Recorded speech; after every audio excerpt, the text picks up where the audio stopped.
Hi, thank you sa mga fans, supporters, admirers.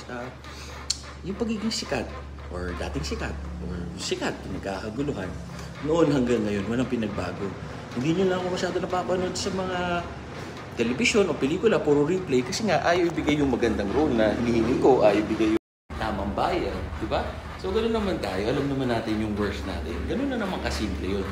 So, para sabihan nyo na yung mga artista na very hurtful words yun. At least sumikat, pero for your understanding, hanggang ngayon, kakagulo pa rin. Hindi nga kami makapag-date ni Mrs. Lahat pinagbibigyan ko ng picture. Pero syempre, ang sarap na feeling na hindi kayo pinagkakaguluhan, na-enjoy namin yung lugar, katulad nyo, na-enjoy namin yung view, yung pagkain, hindi yung hinihingi ng endorsement, wala naman discount, or papapicture habang sumusubo, or nangihipo. Eh, ganun, that's life, that's part of the job. Tama kayo, mali ako, not your Dr. George. You have to help the guys, God bless. Always pray.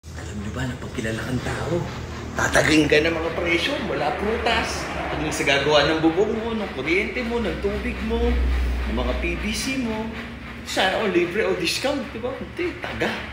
So, mahirap. Kasi di mo pwede pagsabihan kung may pagkakamali. Sabi, sa TV, ang bait-bait mo, sa social, so, kahirap. Pero masarap din naman, di ba? Pahirap umarte, nakakapagod, minsan sisigawan ka, lalaitin ka, pero part of the job, lahat naman ang trabaho. Always pray, God bless, be a good person.